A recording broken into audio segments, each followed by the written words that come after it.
This is part 2 in a 4-part series. Please listen to part 1 before continuing with this episode. This series contains graphic discussion and details of violence, sexual assault, and homicide.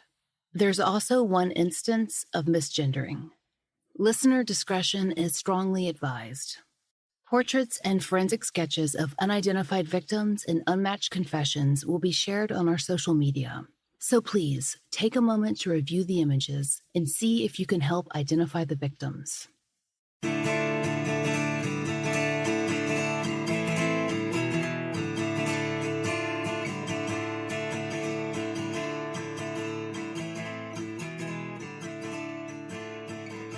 This is The Fall Line.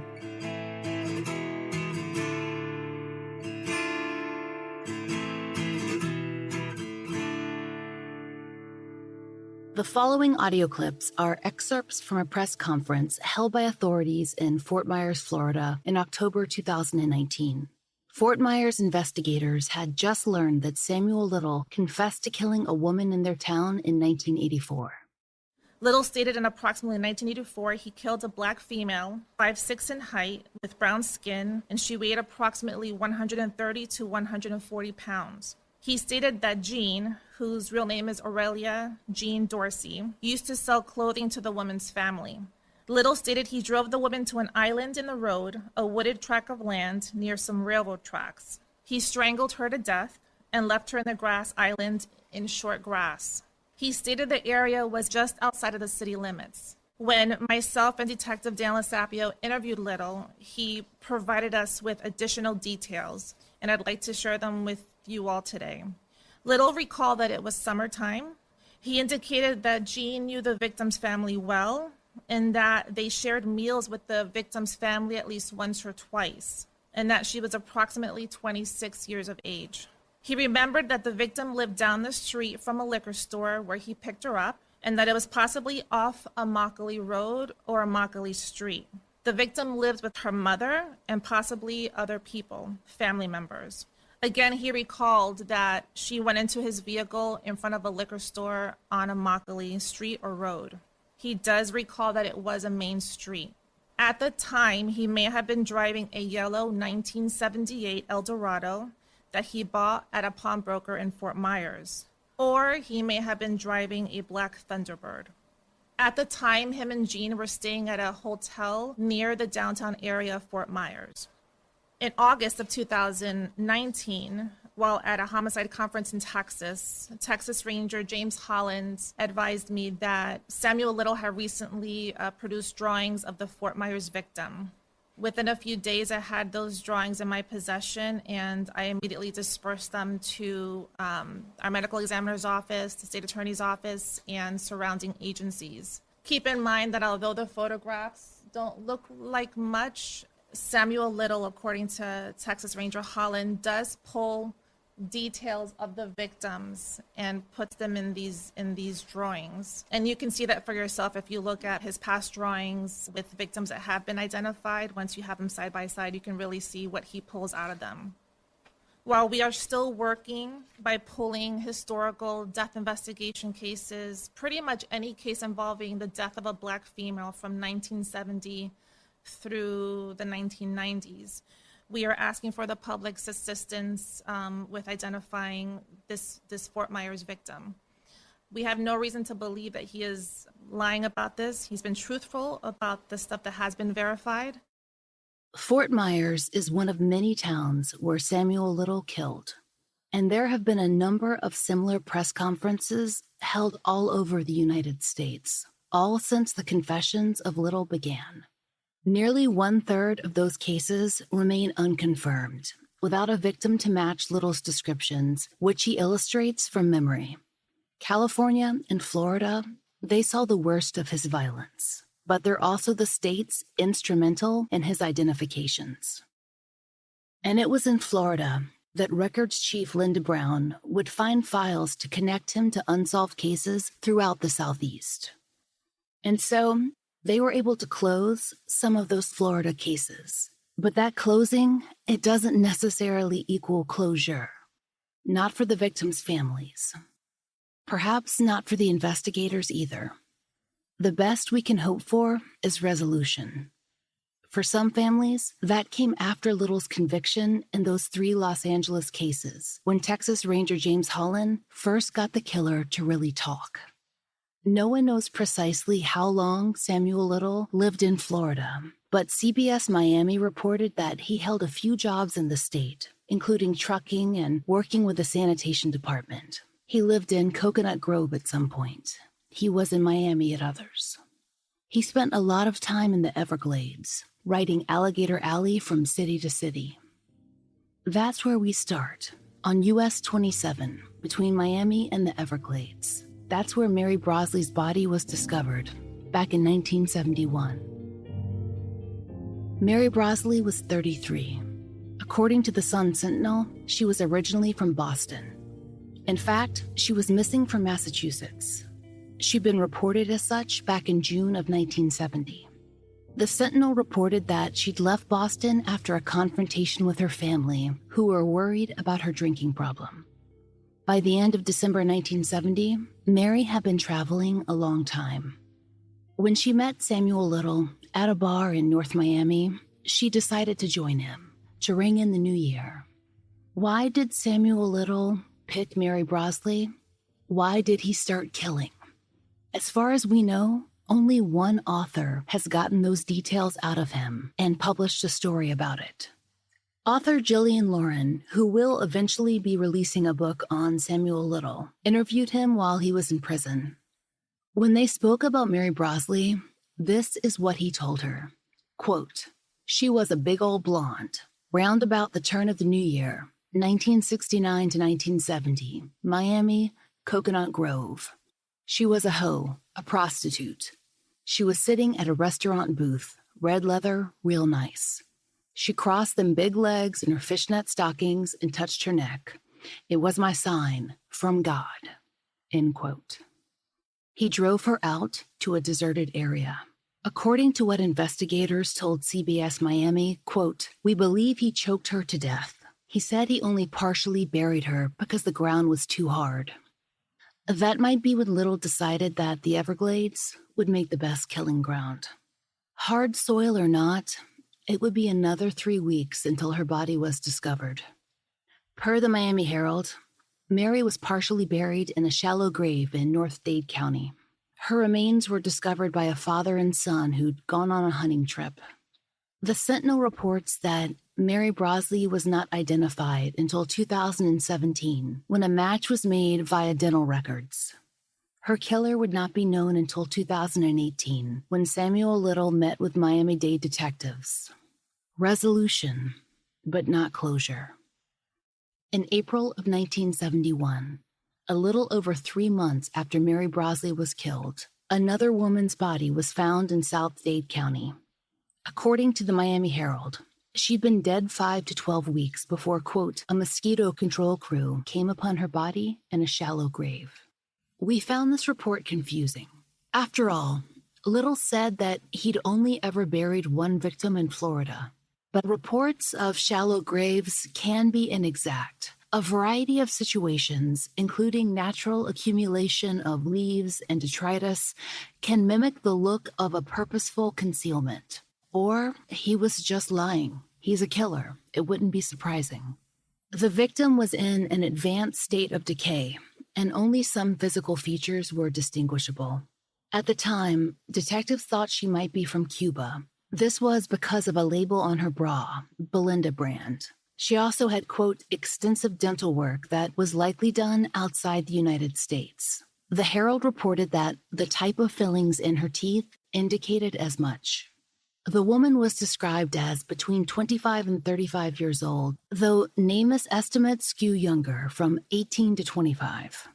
NamUs puts the victim at roughly 5'4" to 5'8", with long brown hair. The Herald describes her as wearing a flowered dress and a chunky sweater.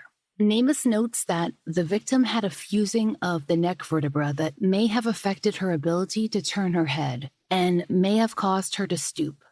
This victim has never been identified. Samuel Little thinks that her name might have been Sarah, but Donna was a possibility too. Neither name has brought investigators anything, though they were able to match his confession to the physical description of their Jane Doe. He told investigators that he strangled her in Kendall, Florida, but not much else has been made public. Little has done a portrait of the victim, and Namus has posted reconstruction art. But if this victim had family in the United States, authorities haven't found them. Little claims that he killed another woman, Karen O'Donoghue, around this time. Sometimes he said it was as early as 1967. That's according to CBS Miami. And Little's portrait, which he titled Scandinav Girl, is marked 1972. He has indicated that this portrait is of Karen O'Donoghue. We guess that investigators must have shown him a picture of her because if he was responsible for her death, he never knew her name. But we also know that Karen O'Donoghue was alive until at least 1969 because that's when she was reported missing from Springfield, Massachusetts. How she might have made it to Florida and when, we don't know. She may have met Little in Homestead. We know so little about her. Karen O'Donoghue was an Air Force nurse. She was 25 when she disappeared. She was tall, about 5'8", and she was blonde. Little also confessed to another Florida murder during this period. There's scant information available on the woman he called Linda, who he said was a 22-year-old Black woman who he picked up in Miami. Little drew her with dark hair worn in a kind of bun or perhaps a pompadour at the crown of her head. He told authorities that she, quote, reminded you of a girl, a child really, because she was only 5 feet tall. According to Little, she was living in a hotel on North Miami Avenue, and that's where he left her body, right behind the hotel, in full view of the windows. He was able to tell investigators that the hotel was near a bus station in the Biscayne Boulevard area. He wrote a note in the corner of her portrait, then scratched it out. But some of the words are partially legible. AFR Base for Air Force Base, and the letters M and E. Perhaps he initially misremembered this victim as another woman, who is referred to in another portrait as Air Force Base Girl. We think we know who he meant. There was another victim whose details are almost wholly unavailable, who was allegedly murdered near the Homestead Air Force Base in Florida. In fact, she might have worked there. No physical description accompanies her case, but there is another portrait of a Black woman with long dark hair pulled back from her face. According to Little, that victim was 28 years old. His drawing style makes it hard to describe the victim's height or weight or skin tone. He shades their faces so they look like they're in the shadows or half lit in sickly yellow light. Another victim is reported, quote, sometime in the mid-70s. A woman named Emily who might have worked at the University of Miami. That's all the newspapers can tell us about her. And there isn't yet a portrait to provide even a basic physical description. Regarding Little's early 1970s crimes, there's often scarce detail. But occasionally, he has provided investigators with more. There's the woman he remembers as Mary Ann, who was living in Miami in 1971 or 1972. A videotape discussion of Mary Ann's case is one of the few that's been released by the FBI. And a plea for the public's help. Just a note, the following FBI interview includes an instance of misgendering. Little says he was actually introduced to Mary Ann's roommates. After he met her at a bar in Miami, he drove her home. And according to the FBI, Little came inside Mary Ann's apartment. That's when a roommate asked if they could, quote, go back out and pick up some shaving cream. Mary Ann stepped back into Little's car. And it was the last time her roommates would ever see her. Tell me about Mary Ann. She's what you nowadays they call a transgender. She's a Black male dressed up as a female. Okay. How tall is she? Mary Ann's about 5'7", 5'6". She weighed about 135. Okay. Maybe 140. And how old do you think she was? But she was 19. Okay. And where was she from? No, Miami, down there in Liberty City. Okay. And did she, you'd mentioned before she had a boyfriend, or she talked about a boyfriend? Named Wes. Wes? Yeah. And tell me about where you met her at. I seen her down at the Guar on 17th Avenue, and she had on a short cream miniskirt. Cream and red. So then this opportunity popped up. Take her to the store. Right. Instead of me bringing her back to the apartment, I went down 27th Street. That's going down to Fort Lauderdale, called the Alligator Alley. It runs into Alligator Alley. Right. But the further out you get, the further you get out of Miami. Right. And you got vegetation in there. Now, how far outside of Miami do you think you were? It wasn't too far out of Miami, right there. I was in my stepdaddy's car, Pontiac Le Mans. And where'd you take her to? Continue down 27. Got back on 27. Going outside of Miami. Okay. Miami. Going away from Miami. Going away from Miami. We got down past the let's say limits. So I continued on toward Fort Lauderdale, and I seen a road going off the main road back into vegetation on the left side. So I got her out of the car, pulled her out, and drug her into the growth back there, and pulled her deeper into there's a path, a little path was running somewhere. I don't know where it led it to, but it was running deeper into the undergrowth. It's like Everglades like that. And we ran into some water running. But before we got to the water, the earth was mushy. I turned her loose, and she fell into it face down. And how far outside of Miami do you think you were? About a mile, 2 miles. He doesn't tell us anything about Marianne's last moments, not from her perspective. Did she fight? Was she conscious as she was dragged out at least 200 yards into the wetlands? For how long? All we're given is this from the FBI. Marianne is described as a Black trans woman, 18 to 19 years old, and approximately 5'7". And Samuel Little, he won't give up any other details. Like everything else, it's about power. Someone wrote to Samuel Little asking about the location of Marianne's remains. Little wrote back, "Marianne will never be found. God bless."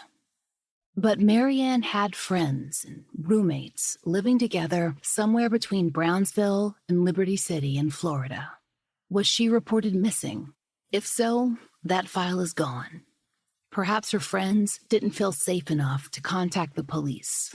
If they, like Marianne, were sex workers or trans, attracting official attention would have been its own danger.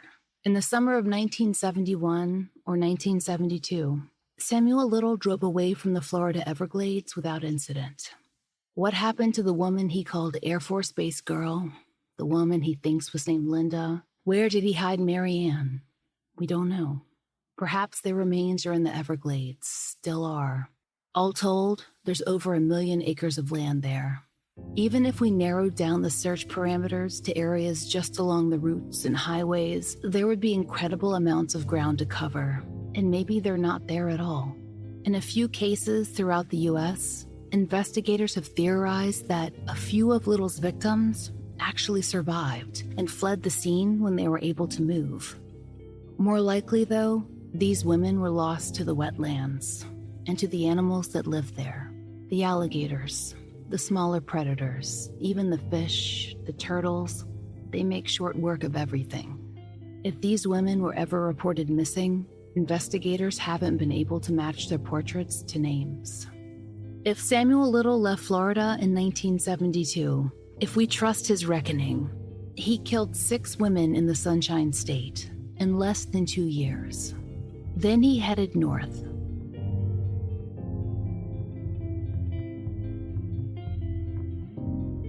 Soon he was in Ohio, where his grandparents lived. There he met a woman who would become his traveling companion and girlfriend. Her name was Aurelia Dorsey, but she went by Jean, and she was old enough to be his mother. She was 70 and he was 40. Details of Jean's life remain mostly mysterious. We know they traveled together until her death from illness in 1988. We know she had a long string of arrests herself for theft, shoplifting, receiving, those kind of crimes. She has a family, but those who are still left, have remained quiet. According to our fulfilled FOIA requests, Jean was in poor health when she met Samuel Little. She had to take at least one heart medication, but she and Little were able to support themselves by shoplifting and reselling the items around towns they visited. Sometimes they made deals with women or families of women who Little would later kill.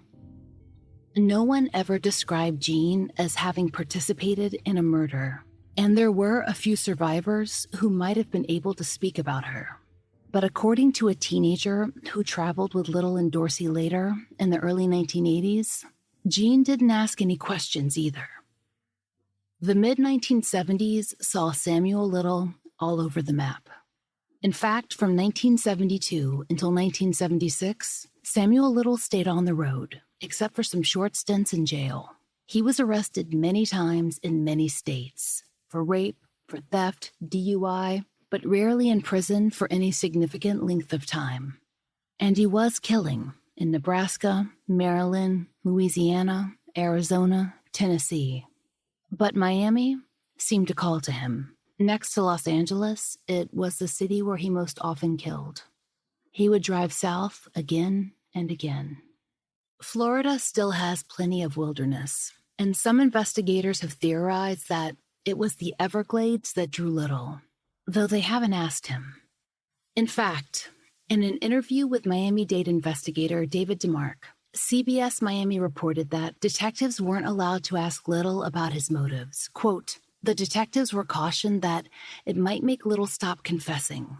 DeMarc and his fellow detectives had gone on to question Little about all the South Florida deaths, including the murder of Miriam Angela Chapman, who was killed in 1976. It's unclear how long Little had been back in Miami. He'd been arrested in Macon, Georgia in April of that year for a DUI, but he was in Florida again by May. He made his way back to Miami, a town where he felt comfortable in selecting women from the margins. And that's where he met Angela Chapman. Angela has been matched to a case and a body, but there was some trouble with a full identification, at least at first. She went by both Angela and Miriam, and for a while, investigators weren't sure of her real name. The multiple social security numbers that they originally pulled didn't seem to belong to her either. But according to our research, her real name was Miriam Eileen Chapman. She was born in Indiana, where she had a husband and children, but she lived out her last in Florida, in Samuel Little's car. Angela, who was just 25 when she was killed, was a sex worker. She reportedly had a cognitive impairment, although the specific details of her condition are unclear. We know per the Miami Herald that Angela was working out of a few motels in Liberty, Florida, and she seems to have met Samuel Little at one of them. The Courier Press describes her as a white woman with blonde hair. She was small, 5'2", and 100 pounds. She was last seen alive with, quote, a black man who had a goatee. The motel manager remembered him because he had, quote, offered to paint a mural on the side of the building. Samuel Little later confirmed that he was the one with Angela, that he took her out to the Everglades. Angela would have been miles away from any town, from help, when Little stopped in the wetlands. It's unclear whether she knew that she was in danger. All we know is that at some point in the night or early morning, Little parked his car at what the Courier Press reports as the remnants of a half-finished industrial park, long abandoned to the wetland that had grown up and around its concrete skeleton. Little told investigators that he'd begun to drown Angela, to hold her head below the muddy water. He didn't manage it. Maybe Angela fought him. We don't know. Samuel Little said that he strangled Angela and left her in the Everglades, where her body was discovered a few days later. The Miami Herald reported that she was wearing shorts and a red top, easily spotted on the muddy bank of the canal where Little had left her. The Courier-Press wrote that Angela's acquaintances, who were mostly other sex workers, couldn't tell police very much. They knew that she had family in Indiana, that she was, quote, naive. She was still very young. One thing we're robbed of in these stories, of Little's victims who we don't know much about or who haven't been identified or matched to open cases, is the context of friends and family who could paint a picture of their loved ones for us, the individual, the specifics that make a life and a personality. Samuel Little is committed to telling stories on his terms. He firmly situates his victims as objects. If he truly has a photographic memory, the details he chooses to share are those that please him. To take Angela and all the other women and girls from object to subject, we need answers. And according to the Courier-Press, there's been little Indiana coverage of Angela's case. To quote author Jack Webb, quote, Chapman's name has been strewn across the media in the last few months. She'll be mentioned in the middle of a story and then quickly thrown away. It hasn't been enough to find those who might know her and are willing to discuss her. Even after 44 years, she's still not the right kind of victim. Little has said that there was another victim in the late 1970s, a woman he calls Plant City Girl. But we haven't found any cases that match the year he specified. We did find the case of a woman named Mildred McPherson, who was murdered in Plant City, Florida in 1982. Her body was found in a vacant lot 6 days after her mother reported her missing. Could she be Plant City Girl? There's nothing available on her, save a single Tampa Tribune article from October of 1982. That would have been a month after the murder of Patricia Mount, who was killed in Gainesville, Florida. Plant City is just 2 hours south of the bar where Little encountered Patricia Mount on September 11th. The timeline here is shaky because Mildred may have been seen after her mother reported her missing. And we know Samuel Little was in Louisiana and Mississippi after Patricia Mount's death. But if Mildred McPherson is by chance Plant City Girl, then she and Patricia Mount were killed days apart. That would mean an aberration in Little's known timeline, but the possibility is there.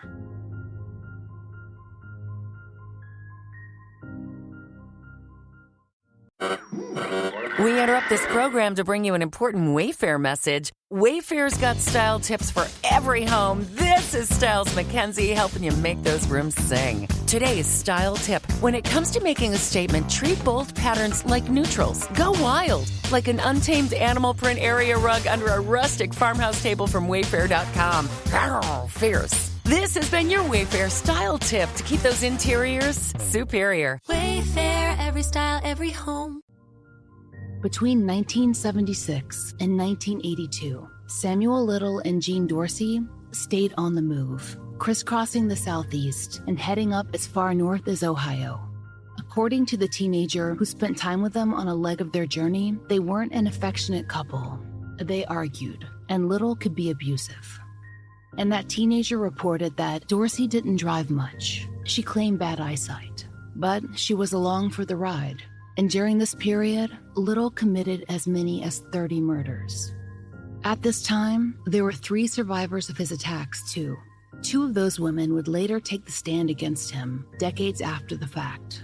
You'll hear about them later in this series. We have a good account of at least some of the time Little spent in Florida in 1982 because of the third person in tow. According to the Gainesville Sun, this teenager met Little and Dorsey at a motel in Little Rock, Arkansas, and Dorsey had offered to help him find employment if he'd do some of the driving. With few other prospects in his immediate future, he decided to ride along. Because he was an adolescent at the time, we'll call this traveling companion Jack. Jack is still alive today and easy enough to find, but we didn't contact him. There's never been any indication that he was responsible for any crime. Perhaps he suspected what was happening. but he was traveling with Samuel Little, so his main focus might well have been on his own survival. According to the Gainesville Sun, Jack traveled with Dorsey and Little throughout the Southeast for at least a few months. He was staying with them, mostly in hotels, when several of the murders occurred, but he claimed not to know anything about them. And he was with them when they headed down into Florida in 1982. While they were in Marion County, just outside of Ocala, a young woman named Rosie Hill disappeared. When her body was found, Little, Dorsey, and Jack had moved on to Gainesville. Rosie was a young mother who'd moved to Florida to live with her grandparents. Her own mother told WREG Memphis that Rosie was a kind, loving girl, that she'd been a good child who earned high grades. But according to Mrs. Hill, Rosie had run into some trouble in Florida. What kind, her mother didn't know. In early August, Rosie had called home to say that she was mixed up in something and she'd need to leave town, head back up home to Tennessee, but she never got the chance. 4 days later, her body was found on the side of a country road. Per WREG, she was identified by X-ray of a pelvic injury, but her mother had a hard time believing it was true. Mrs. Hill told WREG, quote, "We went down there and nobody knew anything. Much of Rosie's body was decayed. I'm thinking in my mind that it wasn't her. She couldn't deteriorate that quick. For 2 years, I waited for a call or even for her to come home. It really tears the family up. I raised her child." At some point, the local authorities did question Samuel Little, but according to WREG, he denied involvement. And he'd be involved in another murder investigation within the next month. Though Little and his traveling companions had left Florida for Louisiana after Rosie's death, they were back in the state by early September. They headed down to Gainesville. That's where Little met Patricia Mount. According to witness statements we received in a FOIA response, Samuel Little met Patricia Mount at a Gainesville bar, Willie Mae Hodges Beer Tavern. He tried to pick up several women that evening, including one who later called the police to offer information, but he hadn't had any luck. That's when he set his sights on Patricia, who was on the dance floor. Per the Gainesville Sun, Patricia, who was a regular at the bar, was intellectually disabled. Later, it would be repeated in numerous local news articles that she, quote, had an IQ of 40. Patricia was a heavy drinker and sometimes ended up in altercations with other patrons. The Gainesville Sun reported that she'd gone to the police station the night before to report that she'd been beaten, but few other details are available. We know Patricia participated in a Gainesville adult training program and that she married a man that she'd met there who would pick her up from the tavern. But on the night of September 11th, 1982, Patricia left with someone else, Samuel Little, in what multiple newspapers describe as a wood-paneled station wagon. The next morning, Patricia's body was found in a nearby field. The scene was violent, and both blood and bodily waste were evident. She'd been manually strangled, and the police believed her killer had been behind her when she died. Her clothes were strewn around the ground, ripped and soiled.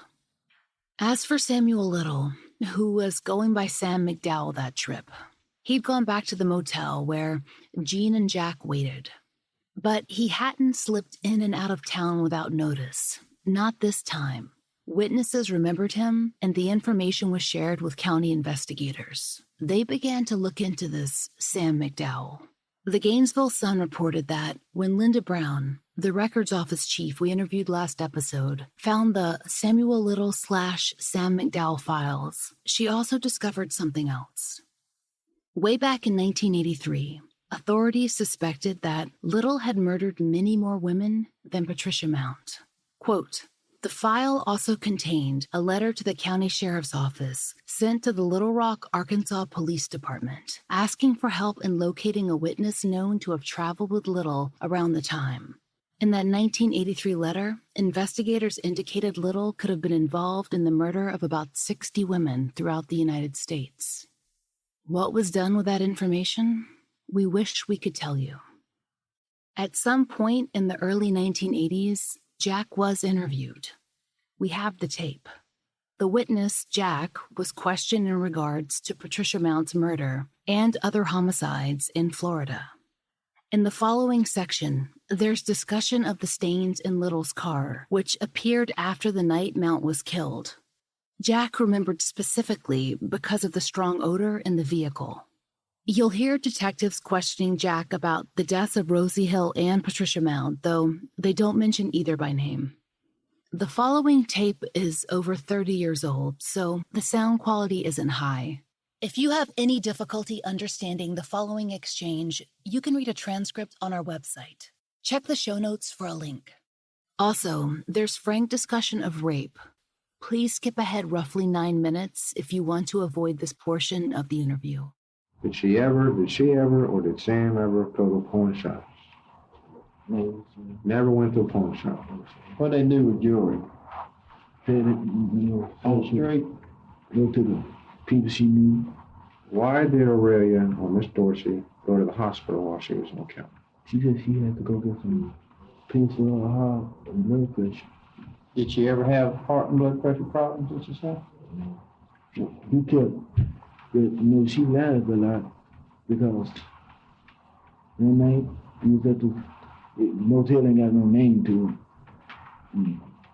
He was with him and her was doing some exercise, He said, my dad said he don't like for her to run because she got a heart problem, Then she told me she couldn't hardly drive because her eye was messed up. So one day, I felt like I couldn't park the car right. I kept parking it sideways. She got kind of upset. So said I didn't know how to drive. So I said, you do it. She parked the car straight. If you were to describe Sam, would you say him to be smart, dumb, medium? Medium. Not real smart, but not real stupid either. What about her? She thinks she's smart, but, Can she? Let me ask you this: can she read and write? She can't see. So She says she can't see. No, How old is she? she'll be 70 in January. What's she doing being Sam's old lady? How old is he? 42. He ain't never told you why he got a 70-year-old old lady? They first met me. She told me she first met him. He was in jail in Georgia, and he was going to get named Lucy. And this Mexican chick named Lucy in Georgia, and Miss Dorothy was in jail. She said she got out. She said her brother, brought her a house, brought her a car. She said said Lucy tried to give Sam 27 years or something like that. And Miss Dorothy said she wrote to the judge saying that. What did Sam do to Lucy to try to get 27 She years? said, Assault or someone? she said Sam raped her or something. Oh, okay, Sam. And did he escape or just cut out? They let him go. She got him out, On bond. She got him out on bond. And he didn't go back? He didn't go back. Was it a rape charge? I think so, something like that, He really didn't want to get it too much into it because he didn't want Miss Dorsey to know the truth. While you were in Ocala, this is the first and the second time, did Sam or Dorsey ever mention the names of any girls that he was dating besides Miss Dorsey? Yes, sir. Did Miss Dorsey ever tell you any names of some girls that Sam was dating? Yes, sir. Because he wouldn't tell me because he thought I'd tell her. And she wouldn't tell me because she thought I'd go back and tell him that she knew something about him. Did Sam tell you that he had dated any girls other than Miss Dorsey while he was in Ocala or Gainesville? He said, I know he go out to date girls because he wouldn't be going out just to be drinking. So I think, he go out and date girls. Did he ever say whether he paid him or not? He never gave a woman no money. He was about something and give him some money. Did Sam ever mention the first names of any of his friends in Ocala? No. Okay, just a few more questions and then we'll stop for now. That brown stuff he said was in the back seat of the car. Those 2 nights that Sam came home, or rather he came home the next morning, right? Yes. Where were you staying when he came home those mornings? At the motel down the street from the sheriff's department. Okay. And who cleaned out the car? Miss Dorsey. Okay. Every morning she would get up, when he come in, go out, get a burger, get some rotten flour or something, and clean out the car. Okay. We would like to ask you now some questions in reference to some dead girls that have shown up throughout a couple of states. In Ocala, in August, we found a body of a nude black female in the woods, right out in here. We have reason to believe that she was picked up at a bar in Ocala and transported out there. Do you know anything about that at all? Yes, sir. Has anybody told you that they had anything to do with that at all? Did you have anything to do with it? Yes, sir. Were you with anybody when they picked up a black female at a bar? Yes, sir. Were you with anybody when they strangled somebody? Yes, sir. Has anybody told you that they strangled or killed somebody? No, if they did, no. I don't know. If they did, would you tell me right now? Yes, sir.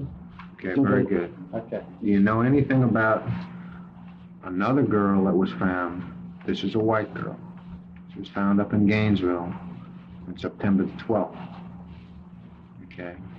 She was a white girl. She was found with no clothes on, and she was strangled. How was she raped?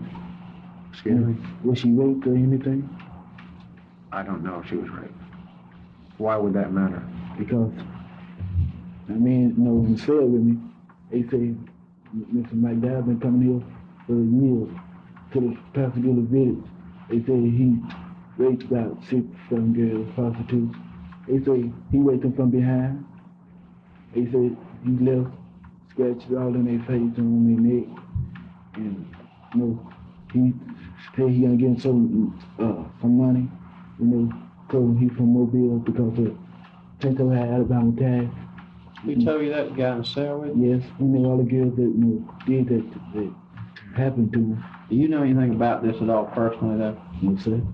Were you with anybody when they picked the girl up and carried her out there? No, sir. Has anybody told you that they went out there? No, sir. This interview gives us some insight into Little and Dorsey's relationship, and also a sense of how much time she spent cleaning up evidence.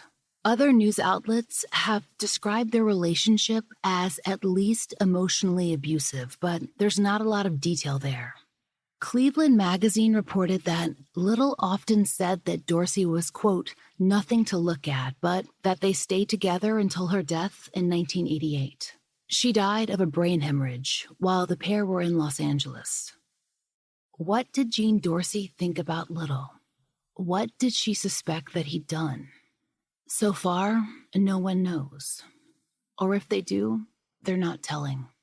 Our FOIA fulfillment included material from many interviews like Jack's, but much of the tape was too damaged to make sense of. What Jean Dorsey said to police, if anything, is unknown to us. But there was one more important segment there. When Little's picture was published in the local paper, one of the women he'd seen at the bar the night of Patricia's murder called the investigators. Based on that picture in the paper, she didn't think it was the same man, the Sam McDowell who'd been at the beer tavern. She remembered a different haircut and facial hair. And she specifically described a tattoo on the suspect's arm, a heart and Cupid combination on the left forearm. Whether Samuel Little had or has that tattoo, we can't say. We've been unable to find a picture. This witness was fairly certain that Sam McDowell hadn't been the man who took Patricia home that night, but he was chosen out of a lineup by other witnesses. The witness remembered that the man she'd met had been friendly, buying drinks and hitting on herself and her cousin. When Little himself was questioned, he mentioned that same witness by name and said he'd had a friendly talk with her at the tavern. Her escape had been more narrow than she realized. Eventually, Samuel Little, as Sam McDowell, was charged in Patricia's murder. He went to trial in 1984. just after a grand jury declined to charge him in a Mississippi case that you'll hear more about in episode 4. At this point in Florida, the state's case was made on 2 major points: forensic hair and fiber analysis and witness statements. USA Today reported that a fiber analyst took the stand and stated that hairs found on Patricia's clothes, quote, had the same characteristics as head hairs taken from Little. But when cross-examined, the analyst said, quote, it was also possible for hairs to be transferred if 2 people bumped together. After all, they'd been in the same bar. Per the Gainesville Sun, quote, jurors deliberated less than half an hour before acquitting him. Both the prosecutor and the defense told reporters that the case against McDowell had been weak, and Samuel Little was free. According to his recollection, he killed again in Florida that very same year, 1984. That's the case of the woman known as Fort Myers Girl, a victim Samuel Little drew during his work with Texas Ranger James Holland. You heard about her case at the top of the episode, or rather, the confession. So far, authorities haven't announced a case match, either to a missing person or to an unsolved homicide. That said, around the same time as that October 2019 press conference, police indicated that they may have identified the victim's mother. There have been no further updates or elaboration. WINK News reported the following, quote, Little told detectives the murder of a woman in our area was one of the easier ones. Little claims the woman got into his car near a liquor store on Immokalee Road, or maybe Immokalee Street. He said, where do you want to go? And she said, just drive anywhere. Something to that effect. And it was at that point he said, she's gonna die, end quote. Per WINK, investigators had brought one open case to Little, a Black woman of approximately the same height and weight as the victim he described. But he, quote, quickly denied that was her, and the case remains open. The Fort Myers victim was about 5'5" and around 130 pounds. According to Little, she, quote, had a brown complexion and long dark hair. In Little's portrait, it's parted so it sweeps over the left side of her face. The very same year of his acquittal, and of the Fort Myers murder, Little says he killed a woman in Tampa, Florida. He titled her portrait, quote, Tampa Dope Girl. She has gotten very little press. There's just that portrait staring out from the gallery of Little's work that the FBI has posted. She is simply described as a Black woman murdered in 1984. In the portrait, she has long dark hair parted down the middle. She wears a red headband across her forehead, like a crown. There's a red necklace or line at her throat. She isn't smiling. Instead, she peers out at the viewer, watchfully, her head tilted just a little to the side. As in so many other pictures, Little spent most of his time drawing and shading her neck. The last Florida murder came in 1993. Ruby Lane, a 19-year-old, lived in the town of Perry. According to the Tallahassee Democrat, Ruby met Little at a party. That same night, she went missing. It would take 7 years for her remains to be found. It would take another 14 years to identify her. In 2014, Texas Rangers reached out to Perry authorities to suggest that Ruby's case fit Little's profile. And eventually, there was a confession. He knew the details, what she wore, the way she died, where her body was left. The district attorney told the Tallahassee Democrat, quote, I don't know if he's looking for fame on his way out or if it's a conscience thing, but I'm glad the family will know who's responsible. The county waived the death penalty. They didn't see a point.